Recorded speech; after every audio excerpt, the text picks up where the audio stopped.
Well, good afternoon. I want to start by saying to George's family and loved ones that Yumi and I have been praying for you and that you're all going to continue to be in our thoughts as we move forward. I want to thank Mayor Mahoney and the town of Chesapeake Beach and extend my appreciation to Leader Hoyer and Governor Ehrlich and to all of our distinguished guests here today, but most especially our veterans who have joined us. As we come together to celebrate the life and the legacy of George William Owings III, an extraordinary man and a great patriot who embodied so much of what it means to be a Marylander and to be an American. It was exactly 140 years ago when the United States Marine Corps established its first official motto, Semper Fidelis. It means always faithful, and it signifies the dedication and the loyalty that Marines have for Corps and country, even after, maybe especially after, leaving service. No two words better capture the heart and soul of George Owings. For him, Semper Fi wasn't just a motto or even a mission. It was a way of life. And his work to improve the lives of veterans and his fellow citizens wasn't just a job, it was a calling. That's why he spent so many countless days and nights in VFW halls and Legion posts, just like this one, all across the state. George Owings was always faithful, always loyal. As a decorated Marine sergeant who did multiple combat tours in Vietnam, as a highly respected legislative leader who served a decade and a half in the General Assembly, and as a statesman who served as Secretary of Veterans Affairs under 3 governors.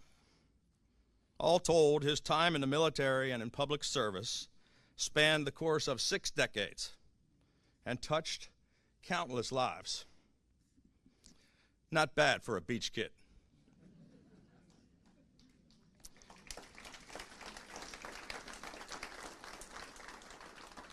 George Owings was someone that I looked up to and admired. I learned a lot from him about leadership and about life. He wasn't just your typical politician. He was truly old school, willing to work with anyone who cared about doing the people's business. That's how I got to know him when I was running for Congress here in Southern Maryland. Sorry, Stenny.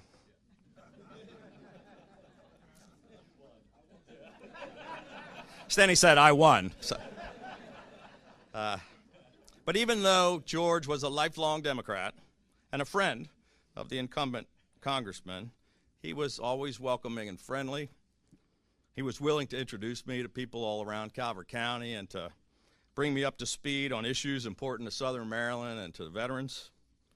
It was an act of decency that I never forgot, and it was the beginning of a strong friendship.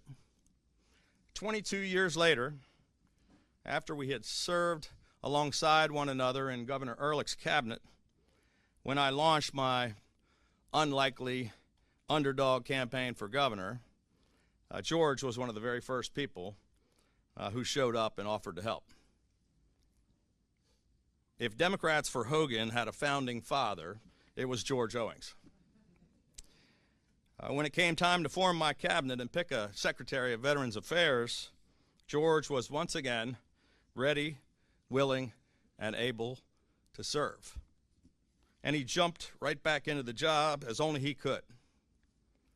It was because of his leadership and inspired by his example, that the very first bill that I signed into law established Welcome Home Vietnam Veterans Day in Maryland, correcting a deep historical wrong.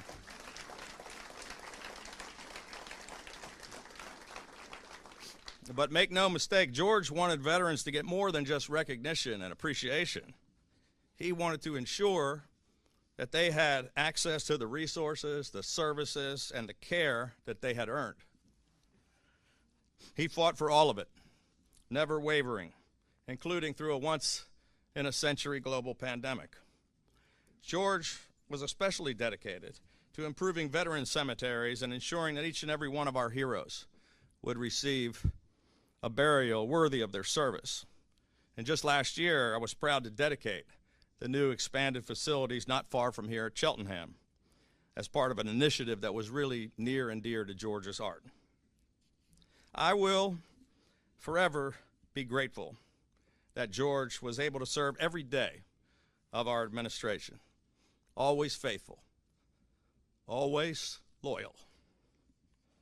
He set the highest standard for the Department of Veterans Affairs, and we are all forever in his debt. For all of his many achievements, perhaps George's greatest gift to all of us was his passion for life. His quick wit and caring spirit were obvious to anyone who ever met him. In a time when politics became more partisan and more divisive, George held the line for decency and sought to genuinely connect with everyone, regardless of their politics. Every time he greeted me at an event, anywhere in the state, he always had that big George smile. And before I could even get out the words, hello, Mr. Secretary, he would launch right into a story or two, or, okay, maybe 5, excitedly going like a mile a minute, talking about a veteran whom we had helped, or about how we needed to do something else to provide help for veterans. Or he would talk about his friends in the biker community. He would talk about the beach. He would tell some kind of a crazy story. George was quite a talker. Most politicians usually are. But he really was in a class by himself. To hear him speak on the floor of the House or at a veterans event, it was a work of art. And it seemed particularly important to him to always have the last word. So at each and every one of our cabinet meetings for 8 years, George, I'm still not sure actually who authorized him to do this, but somehow, no matter what we were doing or what we were talking about, George took it upon himself to stand up. He would always stand up. He wouldn't sit at the table and talk. And he would eloquently talk about the importance of our work. He would instill upon us just how lucky we were to have the opportunity to serve and to live in this beautiful state and in the United States of America. George Owings spoke from the heart. He served from the heart. And as we all go forth from here today, let us always seek to follow George's example and to do our part to honor the memory and the sacrifices of all of those brave men and women who have worn the flag of our nation on their arm. We can never do enough to repay the debt that we owe or express strongly enough our gratitude for the bravery and sacrifice of all of our service members and all of our veterans. We certainly can never do it as well as George Owings did. But we can honor his name and his memory by striving to be more like him. God bless George Owings. May he rest in peace. And may God bless our veterans, the great state of Maryland, and the United States of America that George Owings loved so much and served so well. Semper Fi.